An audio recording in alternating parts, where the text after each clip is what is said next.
అని కోపంగా అడుగుతాడు. ఆ నాగు పారిపోతున్నాడు, వాని పట్టుకునే ప్రయత్నం చేస్తున్నాను అని సీత అనగానే, నాగునా, వాడేనా, ఎక్కడున్నాడు చెప్పు, నేను అరెస్ట్ చేస్తాను అని త్రిలోక్ అడుగుతాడు. మీరు మా మహాలక్ష్మి అత్తయ్య మనిషి కదా, మీకెలా చెప్తాను, నేను మిమ్మల్ని అస్సలు నమ్మను, మీ వల్ల వాడు మిస్ అయిపోతున్నాడు అని అనుకుంటూ సీత వెనక్కి తిరిగి నాగుని పట్టుకోవడానికి పరిగెత్తుతూ ఉంటుంది.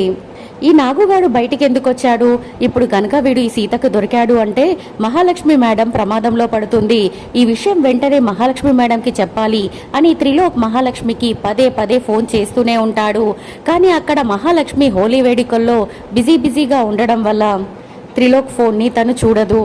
ఇంకా ఇక్కడ హోలీ వేడుకల్లో అర్చన ఇక రామ్ నా పేరు మీద షేర్స్ రాసిచ్చేస్తాడు కదా మహా అంటూ సంతోషపడుతూ ఉంటే, రాసిస్తాడులే, నేను ఇప్పుడు మిథున గురించి ఆలోచిస్తున్నాను, మిథునకు కాల్ చేసినా సరే బయలుదేరాను అని చెప్పింది, ఇంకా రాలేదు, తన గురించే నేను ఆలోచిస్తున్నాను, నువ్వు ఈ విషయం గురించి ఆలోచించు అంటూ అర్చనని కోప్పడుతుంది మహాలక్ష్మి. ఇంతలో నాగు సీత నుంచి తప్పించుకోవడానికని మహాలక్ష్మి ఇంటిలోకి వచ్చేసి హోలీ వేడుకల్లో కలిసిపోయి సీతకి కనబడకుండా దాక్కుంటాడు. సీత కూడా పరుగున నాగు వెనకాల వచ్చి నాగు కోసం అంతటా వెతుకుతూ ఉంటుంది. ఇంతలో సీత కంటికి ఒక దృశ్యం కనిపిస్తుంది, రామ్ని వెనకాల నుంచి ఎవరో పొడుస్తున్నట్టుగా. ఇక సీత ఆవేశంగా ఒక రాయిని తీసుకుని అతని చేతి మీద బలంగా కొట్టగానే ఆ చేతిలో ఉన్న చాకు కింద పడిపోతుంది. పొడవాలని చూస్తుంది గౌతమ్ అని మనకు తెలుసు, మరి సీతకి గౌతమ్ అని తెలుసా లేదా అన్నది క్లారిటీ లేదు. ఇక వెంటనే సీత నాగుని మర్చిపోయి రామ్ వెనకాల వెళ్ళి ఎవరా అని చూడ్డానికి ప్రయత్నిస్తూ ఉంటే రామ్ డాన్స్ చేస్తూ ఉండేసరికి అనుకోకుండా రామ్ చేయి తగిలి సీత చెంపకి రంగులు అంటుకుంటాయి.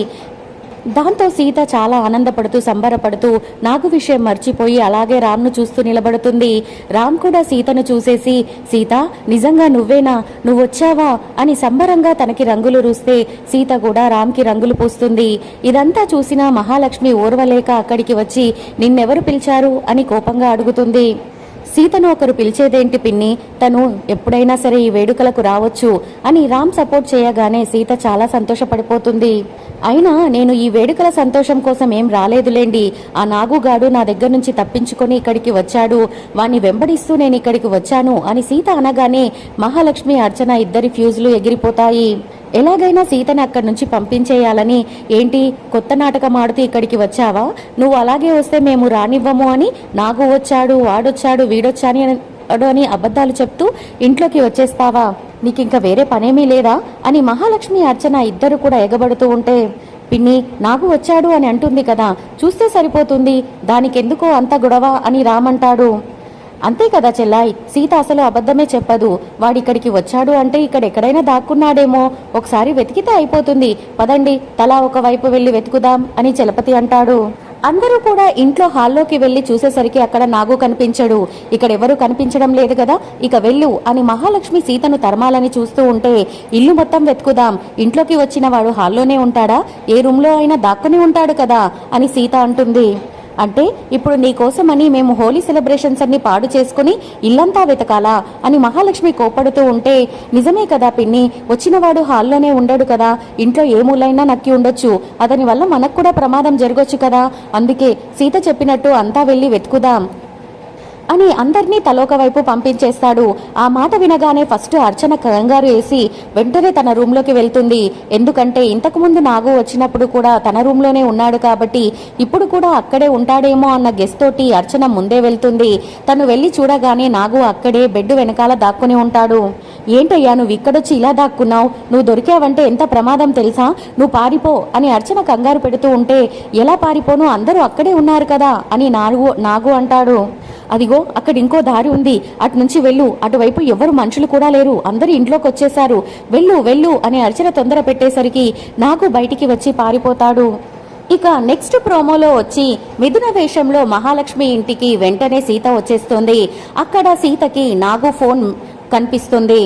ఆ ఫోన్ని ఎవరికంటా పడకుండా సీత తన హ్యాండ్ బ్యాగ్లో దాచేసి తర్వాత అక్కడి నుంచి వెళ్ళిపోయి ఏమీ తెలియనట్టుగా రామ్కి ఫోన్ చేస్తుంది.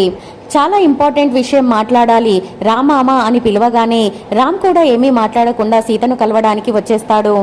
ఈ ఫోన్ నాగుది మామ, ఇది మీ ఇంట్లోనే దొరికింది అంటే మన ఇంట్లో వాళ్ళకే నాగుతో సంబంధం ఉంది, అందుకే నిన్న నాగు ఎవరికంటా పడకుండా తప్పించుకోగలిగాడు అని సీత అనగానే మన ఇంట్లో వాళ్ళకి నాగుతో ఎవరికి సంబంధం ఉంటుంది చెప్పు అని రామ్ అడుగుతాడు.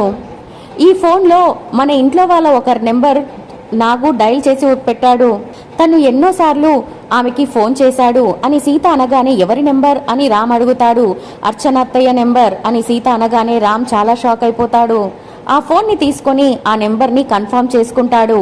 చూసేసి షాక్ అయిపోయి అసలు అర్చన అత్తయ్య ఆయనకి ఎందుకు ఎన్నిసార్లు ఫోన్ చేసింది అని రామ్ అనేసరికి ఇంకెందుకు ఫోన్ చేసింది, నన్ను కిడ్నాప్ చేయించి చంపడానికే చేయించుంటుంది, నువ్వు కావాలంటే ఒకసారి అర్చన అత్తయ్యకి ఈ ఫోన్ నుంచి ఫోన్ చేసి మాట్లాడు, నీకే నిజాలు తెలుస్తాయి అని సీత అనగానే రామ్ ఫోన్ని డయల్ చేస్తాడు. నాగు నెంబర్ చూడగానే అక్కడ ఇంట్లో అర్చన కంగారు పడుతూ ఉంటుంది. మరి రామ్కి అర్చన దొరికిపోతుందా లేక ముందే మహాలక్ష్మి ఏదైనా ప్లాన్ చెప్పడంతో అలా మాట్లాడి తప్పించుకుంటుందా తెలుసుకోవాలి అనుకుంటే నా ఛానల్ని సబ్స్క్రైబ్ చేసుకొని పక్కనే ఉన్న బెల్ ఐకాన్ని క్లిక్ చేసి ఆల్ సింబల్ని ప్రెస్ చేయండి. ఒక లైక్ ఇవ్వడం మర్చిపోకండి. Bye bye friends.